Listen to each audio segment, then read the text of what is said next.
वीरेंद्र साहब से हिनानंद जी सर्वप्रथम अपनी पत्नी नीलम को पत्र द्वारा इस घटना की सूचना दी कि मैंने शिव को अपना गुरु मान लिया है, आप भी मानिए। उनकी खुशी का ठिकाना ना रहा। सोचा चलो आखिर उन्हें किनारा मिल ही गया, जबकि जाने अनजाने इन्होंने भी शिव को अपना गुरु मान लिया था। उनके मायके में कुल गुरु के रूप में शिव की ही पूजा होती थी। तथापि उन्हें यह जानकर प्रसन्नता हुई कि उनके पति का विश्वास कहीं तो जाकर ठहरा। तुरंत प्रसाद मंगवाया और पूजा अर्चना की। अध्यात्म के इस तरुण सूर्य को उन्होंने अपनी अनुभूतियों के आधार पर पहचाना या ज्ञान के आधार पर, यह रहस्य उन्हीं तक सीमित रहा। हिनानंद के जीवन में इनके आ जाने से उनके प्रयोजन में अपरिमित सहयोग मिलता रहा। संशय के काले बादल अब भी हेन्द्र के मन प्राण से हटे नहीं थे। पूजा पाठ की घुमावदार अनेक पगडंडियों में चलते चलते वे क्लांत हो चुके थे। जीवन की त्रासदी बढ़ती जा रही थी।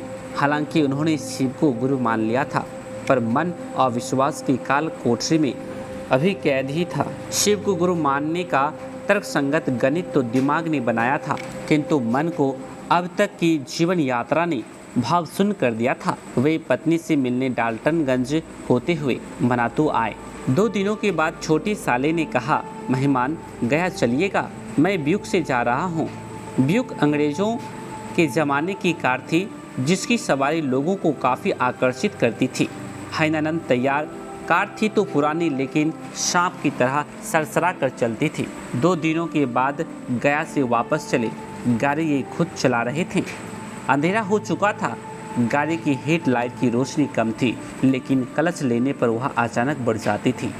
गया में लाइट बनाने की कोशिश की गई थी, लेकिन कोई गैरेज उसे बना नहीं सका। लगभग 8 बजे रात्रि में औरंगाबाद पहुँचे। आगे अब जंगल शुरू हो जाता। ऐसे में औरंगाबाद में ही हेडलाइट को बनाने का प्रयास किया गया, पर प्रयास विफल रहा। उसी दौरान एक अपरिचित ने बताया कि आगे एक बूढ़ा मिस्त्री रहता है। हालांकि अब वो गाड़ी नहीं बनाता, जरा उससे दिखला लीजिए। उसने स्थान भी इंगित कर दिया। सड़क के किनारे बाजार में ही उसका खपरेल का घर था। आवाज़ देकर उसे गाड़ी की खराबी के बारे में बताया गया। बाबू, मिस्त्री का काम छोड़े तो 10 साल हो गया। वैसे सामने की दुकान से आप पान खाकर आइए, हम देखते हैं। कुछ ही मिनटों के बाद कार के पास वे लोग वापस आ गए। उसने गाड़ी का बोनेट बंद कर दिया था। चाबी हाथ में देते हुए कहा, अब जाइए। गाड़ी की हेडलाइट जलाई गई तो रोशनी चकाचक। पैसे पूछने पर उसने कहा, हम मिस्त्री थे, अब नहीं हैं। आप लोग जाइए, रात हो रही है। जिद करके हिनानंद ने पूछा, आखिर हुआ क्या था? डाल्टनगंज और गया में तो किसी ने नहीं बनाया। कुछ नहीं हुआ था बाबू, बस ठंडा तार छोड़ दिया था। ठंडा टर्मिनल से बोनेट के रॉड में छोटा सा तार लपेट दिए हैं। जब आप क्लच दबाते थे तो लाइट तेज़ हो जाती थी, क्योंकि क्लच के पैडल का रॉड बॉडी में सड़ जाता था। साथ आए साले साहब ने 10 रुपये का नोट निकालते हुए उन्हें देने की कोशिश की, पर वह पैसे लिए बिना घर के अंदर चला गया।